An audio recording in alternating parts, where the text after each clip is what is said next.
Welcome to Not My Generation, the political podcast that looks at political events, news, happenings, personalities from a generational lens.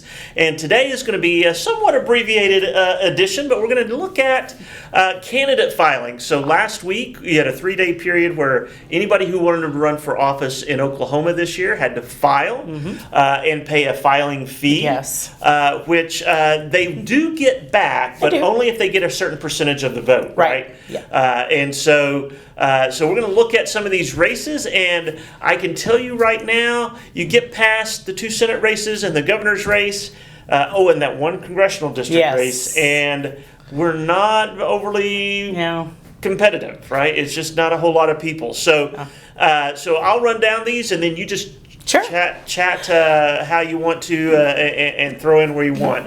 Generally speaking, there were, over 500 candidates that filed, is what I've heard. I think that might be correct, yeah. So it's one of the larger. I didn't do that count. But so there are lots of candidates, but not lots of inter-party competition, as we'll see, right? But let's start. We'll start with a couple of the Senate seats. So we have both Senate seats that are up for election because Senator Inhofe announced his retirement.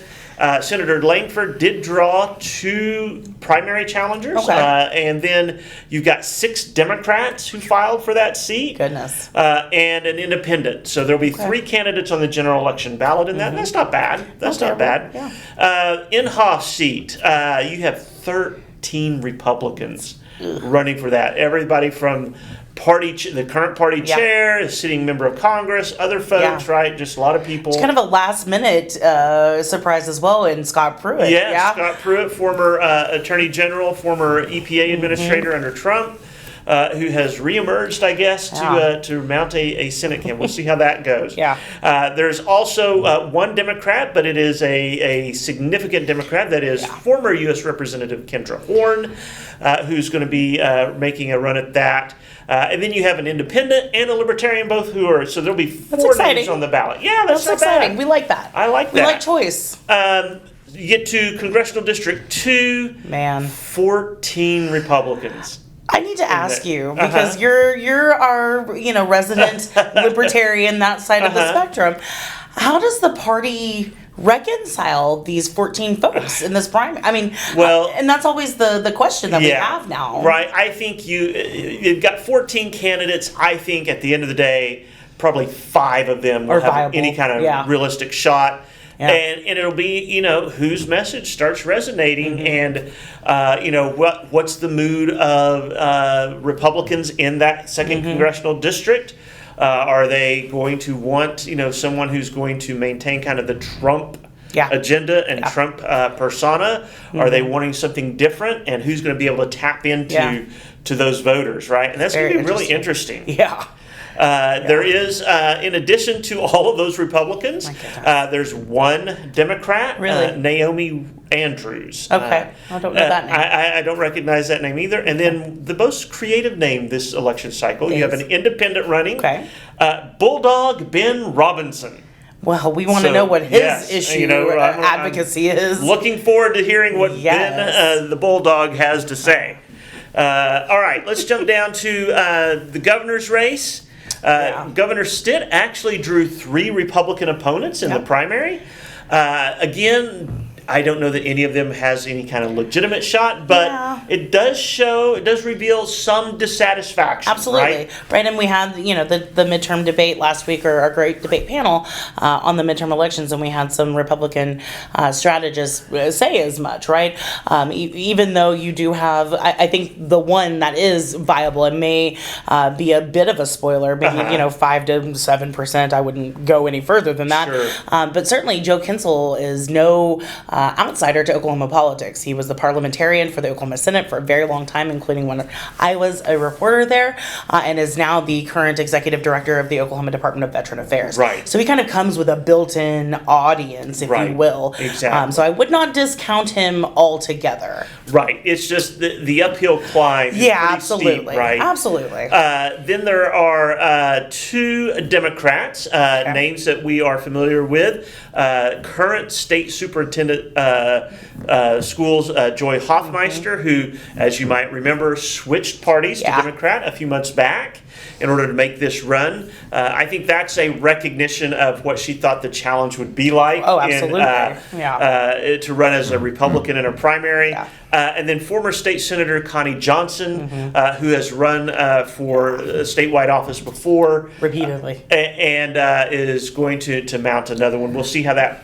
I get the feeling, and I'm not as knowledgeable as some of the folks you had on the panel, but I get the feeling Johnson is probably not going to have anywhere near the kind of resources, which means she's not going to have the ability to get a message out as well as Hofmeister. I mean, it does seem like, and again, we didn't have any official, formal folks from the Democratic Party, but it did seem like, the folks that were representing them on the panel last week did seem to lean in the direction that the state party was, amenable to Joy Hofmeister. Right. I mean, she's a viable candidate, regardless of, that's right. Whether she's a dino, right? She's a viable candidate for the Oklahoma Democratic Party that they haven't seen in a gubernatorial race in a while. So we'll see how this goes. And I think you're right. I think there will be some level of hesitancy, but at the end of the day, I think most Democrats are going to want the best shot they can get. I agree. And I think Hofmeister probably presents that. Now,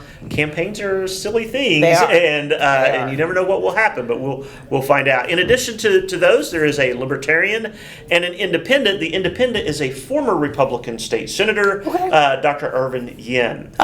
So he's running as an Independent. Well, that's interesting. Yes, right. So I think he was very dissatisfied. Dr. Yin was always kind of a moderate Republican. Very, And I think he was dissatisfied both with some of how Governor Stitt handled the COVID pandemic as well as a couple of other things. And he's from Southwest Oklahoma City, like the 89th Street area. I can't remember quite where his district is, to be somewhere around there. So that'll be interesting to watch as well.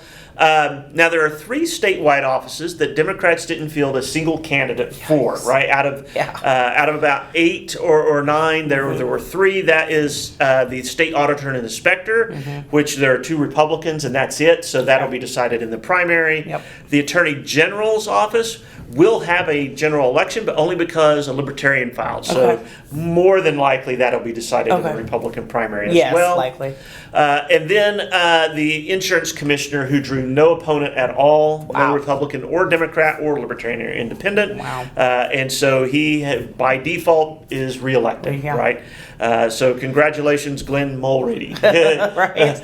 Good job, I guess. Exactly. Who are the candidates for AG, the Republicans? Oh, you would ask me that. It's O'Connell. It's the current one. The current. And Drummond, I know. Drummond. I think those are the only O'Connor. two. Okay. Yeah, those are the only 2. We'll see. It's been interesting to watch, right? O'Connell has not made his dissatisfaction with Kevin Stitt, he has not held that privately, particularly pertaining to the Julius Jones commutation. We remember that the AG very forcefully came out and made a statement and all but said that Kevin Stitt was wrong for that decision. So I'll be interested to see who kind of Stitt backs in this race. We know Drummond has run before, and of course he's from the, what's her face? The Reed Drummond, Southern. The cowgirl cooking, I cannot remember what she does. But anyway, he certainly has a name in this state. Sure. And he ran last time, lost to narrowly by less than 300 votes. Yeah, very narrowly. Yeah. Lost to Mike Hunter for that, who subsequently resigned. Yes. So, all right. Now it gets really, really bad as far as competitiveness goes. So there are 24 state Senate races up for election this year, right? Yeah. 17 of those races, there will not be a major party candidate in the general election. Wow. Right? So that's 70% of those state Senate races will not have a major party, either a Republican or a Democrat in there. 5 Republican candidates have no opposition at all. Wow. And 3 Democrats will have no opposition, right? So 13 Republican candidates in the Senate will not face a Democrat in the general election. 4 in the Democrats will not face a Republican. That's shocking. Yeah, I mean that's a lot. It's sad. And I get on my soapbox, and I'll try not to get on my soapbox. But whenever I talk to my students about, campaigns, elections, and their representation, right, we continue to wonder why we elect 80, 90-year-old presidents. And it all starts with the candidate filing, right? It starts with candidate recruitment, retention.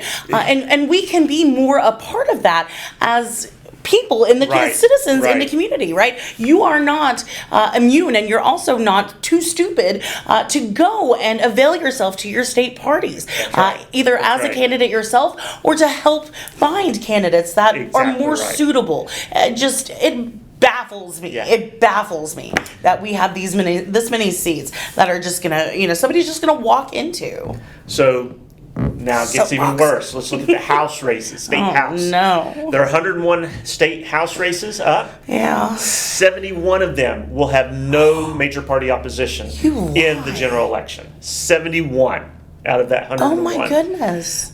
61 House Republicans will not face a Democrat in the general election.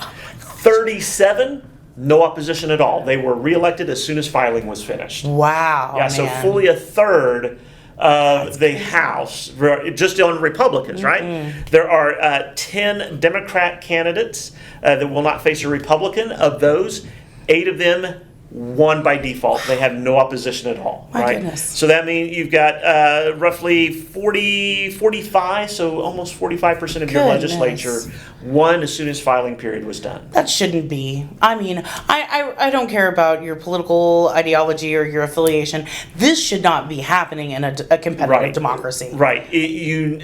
For voters to have good choices, they need candidate options. Exactly. Right? And so, we need to call out, in some cases, the Democrat Party for failing to field so many candidates for office. We need some, we need some more independents. We need some more libertarian. You guys got to get in there because this is not healthy for a democratic polity, right? It's just it says that either we don't care. Or that one party is so dominant that we don't think we can make a difference or whatever. And quite frankly, even if you are supportive of one of the parties or the other, and you're like, you should want competition because it's going to produce better candidates, right? Absolutely. They're going to have to be attuned to what the public wants. Absolutely. And so the question becomes, what do we do? How can we generate more? Now, you mentioned one, getting more people feeling like they can do that. Exactly. I have a couple of suggestions as well. One of those would be in races in which you do not, where the race is going to be decided in the primary because there's no other general election candidate there. Open up those primaries. And allow, oh my God. Allow I agree. Everybody to vote in those. Hey, listen, that's the only time some of these folks will get to vote on that. Let them. And I think that would be a good start. I agree. On that. The other one that I really like, both of these I like, but is instituting something like ranked choice voting. Where, he's singing my song today, people. Yes. Where you can, instead of you just get one vote, you can rank the candidates in order. And what I like about that is I have a feeling it would tend to reduce some of the negative campaigning that we see, because if you've got to have some second votes or some third votes, you're going to be less inclined to attack those candidates, right?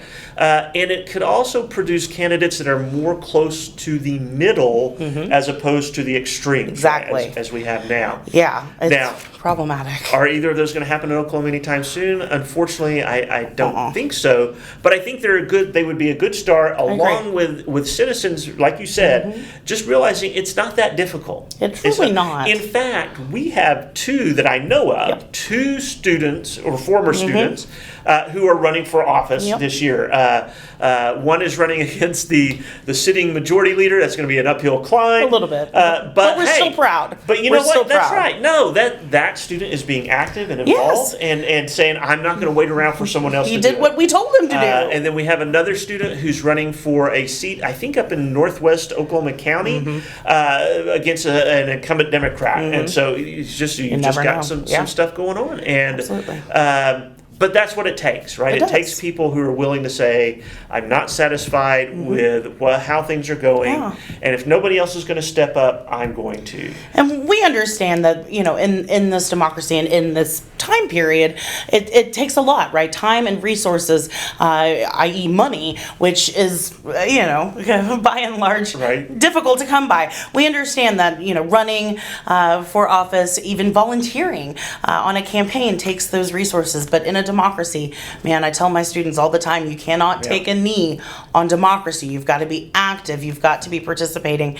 And again, soapbox, but voter turnout, man, is another one. Whenever we talk about, compulsory voting like they do in Australia, or opt out of voter registration. Right? Thank you, words. Yeah. I mean, there are things that we could do as a country, as a state, that could make us more competitive voters, right? I think the elimination of the single party voting box there you go. would be my first. Sure. I just, there are so many things that we could do, but both of the parties, well, I guess all three in the state at this point, but both of your major parties don't have any impetus to change the way things are, right? They know they can go to this state, get 270 electoral college votes, or however many delegates, right? Or 50% plus one if I go to these, 60 counties versus all 77. Right.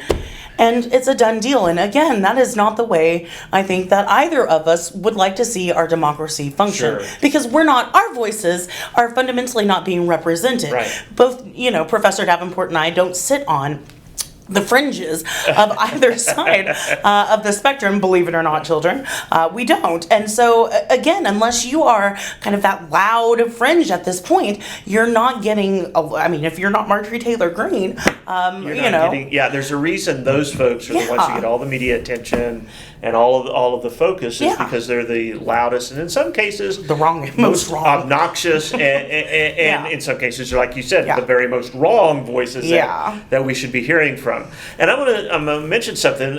We talk about being looking at this through a generational lens, and I'm just gonna say, if you're an 18 to 25-year-old voter, and you want these elected officials to pay attention to issues that you're concerned about, you better get active. Preach. Because right now, it's the elderly population, and which doesn't include me, by the way, yet. But my generation too, right, Gen X, we're dominating the political battle because so many millennials and Gen Z folks simply are just sitting on their hands and not doing anything. They absolutely sleep on it. We, as a generation, millennials and Gen Z, our little cameraman back there, we have overtaken the baby boomers as the largest part of the electorate, but we do not act like it. Right. So they're going to continue to throw people in our faces, candidates in our faces that don't care about how much you're paying in tuition when you leave a community college. They don't care about net neutrality and whether or not you're able to take classes online or pay your bills online,